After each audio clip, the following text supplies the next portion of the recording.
dude. This is going to be fun. Ugly in all the best ways. Ridley's just really big, but what's funny about Ridley is he's so good. He's like randomly good. Like his hitboxes are giant. His range is nuts. The positions he puts you in are just so scary, and he's very like consistent, like gimping and like juggling and catching your landing. So you have to be very cautious and when you're maneuvering around his hitboxes. And something I noticed versus him is you cannot get greedy ever, because you will die. Yeah, I've had a lot of faith in Ridley since the game came out.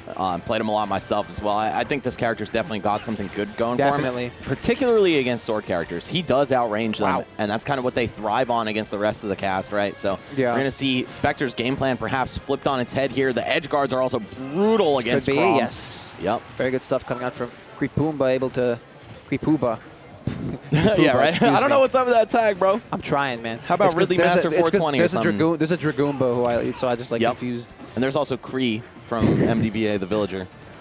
All right, Creepooba is going to be going up.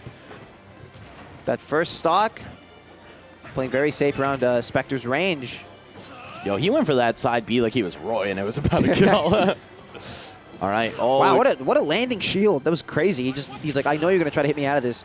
And that's not fair. Yeah, that's not fair. Does that look fair to you? No, this edge guard is so bad for Chrom. And pro tip for any of you guys out there who aren't woke to how to destroy Chrom every single time. Doesn't have a hitbox coming up. Exactly. Doesn't have a hitbox coming up. Just hit him anywhere on his path to catch a sword. Yeah. He has to space it really well or air dodge a ledge. The recovery mix-ups Chrom has to have, like the player has to be ready for it, ready to do.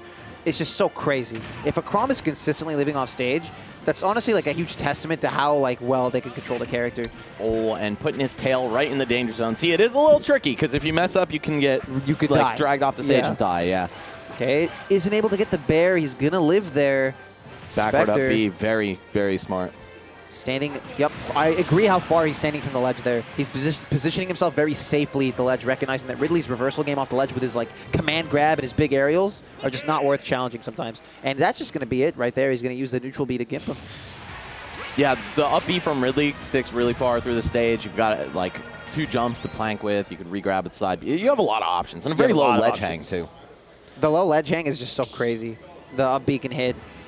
He's like Sephiroth before Sephiroth was a playing game. Yeah, and there's a reason a lot of Ridley players have migrated to Sephiroth, right? I think Mewtwo, Ridley, and Sephiroth, there's a very wide Venn diagram between players of all 3 of those characters. It's so odd how Mewtwo's just there. Right. I think he's really good too, honestly. Yeah, you too, dude. This is one of the best balanced games I've ever seen. That I will say, for to Ultimate's credit, is probably the most impressive thing about the game. You can beat anyone with anyone. Trust me. I know. You mean you could beat Wolf with Dr. Mario? Yeah, man. No way. Don't look at my record. Don't look at my record versus Doc. Who's the other guy? I want to say like Grandmaster or something, or like Tactician. What's the guy's name from SoCal? T-Day.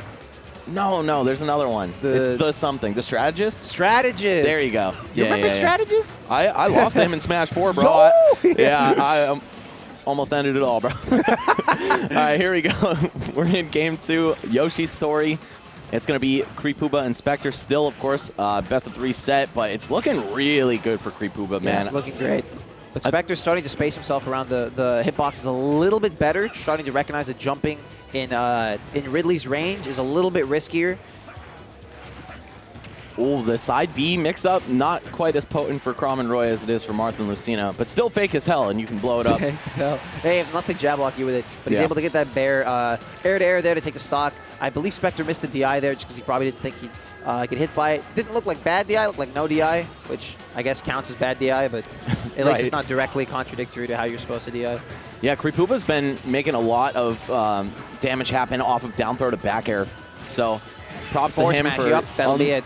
Yeah, wow, damn, all right. Spectre right back in it, though. Yoshi's story, I think this stage is really good for Chrom. You know, you got the tri-plat layout. You also have small blast zones. Okay. He should be good. Okay, so he used that air dodge to actually space himself really well down there. If Chrom spaces the up B really well, it's kind of hard to hit him on his way up. It's possible, but it makes it a lot more doable for Chrom to make it back. And now Spectre's starting to even this up a little bit. Tried to land safely on the platform, but Creepooba just called out the jump, and that'll be, the early up B got scared by the neutral B. We saw Spectre starting to cook there for a minute, too, showing what Chrom has in the matchup, and that is an insane combo and juggle game. Also, some ludicrous kill power if you land the right hits, forward tilt, forward smash, back air, and Ridley's not as heavy as he might look, so could see that come into play. Wow, trading with the jab. That could have been a jab to back air. Spectre starting to approach with like drift in, drift back at the last second to try to bait an out of shield option, but Creepooba isn't really biting. He a lot of the time he was just reacting and not really falling for the attempted like shield drop mix-up coming out from Spectre. Very smart from him. We're seeing a lot of this down tilt from Creepooba as well. That outranges Chrom's entire moveset, leads into a lot of stuff. Even if it doesn't true combo, you get a nice mix-up afterward. And he is just one good read from ending the set. Unfortunately, it gets dragged down by Soaring Slash. I believe he could have tried to tech that. That neutral B doesn't look like, that looks like, how do you deal with that? As Chrom, you have to like really space low, but then you go low and you get, wow, that minute dash back to barely dodge the command grab and get the punish there was gorgeous. Some clean footsies from both of these players here in the final moments of Game 2, or potentially final. I mean, we could see Spectre just go on its hair, stay alive. That's what he needs to do. Oh, he's alive. Okay. Scary situation to be in. Wasn't able to get the grab off the air dodge. Oh, pressing a few preemptive buttons there. I like the cross up at the side B. I like the neutral air, but the jab after did not need to happen. Probably? No, okay. Wow, the dodge on the neutral B with his air drift there instead of committing to air dodging and wasting a resource. Very nice. All right, Spectre deliberating over every approach so carefully right now. He really is. Yeah, you can hear him like going, okay, wait. He's trying to approach really safely here. This should be it, right? Oh, yeah. That was so smart, but unfortunately just too many fireballs right there. I'll ask the invincibility on counter. And it's going to be 2-zip for Creepooba, but not a bad fight by Spectre, especially toward the end of that game. Definitely. He started to really approach. He started to approach better and really start to capitalize on his advantage more. He started going lower with his recovery as well and would mix up the timing of his up B to make it, you know, not so free to edge, just to F tilt. Also on this stage, I think Ridley's F tilt might not actually hit the ledge because of the slant, right? Yeah, maybe you have to be on the slant and angle it down. Yeah, a lot of F tilts have weird, like, they behave weird on that slant, because I know like there's like Wolves, for example, even if I angle down on the slant, it doesn't hit the ledge for some reason. But if my down tilt, which rides the ground, actually does, because it moves with, like, it angles with the ground. Does that make sense? Yeah, no, I know exactly. So I think what it's you mean. like depends on which move he uses. And like the ECBs of the character, where they're truly grounded, exactly how they're standing, the angles and stuff. Yeah, slants are definitely wacky. Not a big fan of them myself. But also on Yoshi's, I think it was very interesting that that's where Spectre decided to start going really low with his up Bs, because the blast zone on the bottom is very high up, and you can die super early. You can die at like 0, literally. Yeah, I'd be having palpitations every time I tried to go for the lowest up B if I'm Chrom. It's funny because it doesn't even have to be a spike. I've seen moves that put you in hit stun down there, just kill you. Yeah. At really low percents. If you're in a hit stun anywhere near that raised blast zone, you just explode in this game, which I'm not a fan of, to be honest. Yeah, I don't know if I love that. I like it for fan. spikes because it makes it like really guaranteed worth to trade stocks. Yeah. And I think that's kind of what they were going for. Is like, but like when you're a character like, say, Fox, for example, he just dies like on FD at 0 at the ledge. It makes no sense. Yeah. It definitely makes for some tragedies. Don't get me wrong. But, oh, yo, shout out to Raffle Fox walking right by.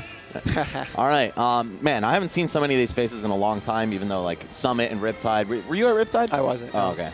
Well, then this is your first like true big tournament back. So yes, it is. I'm sure it's even better for you.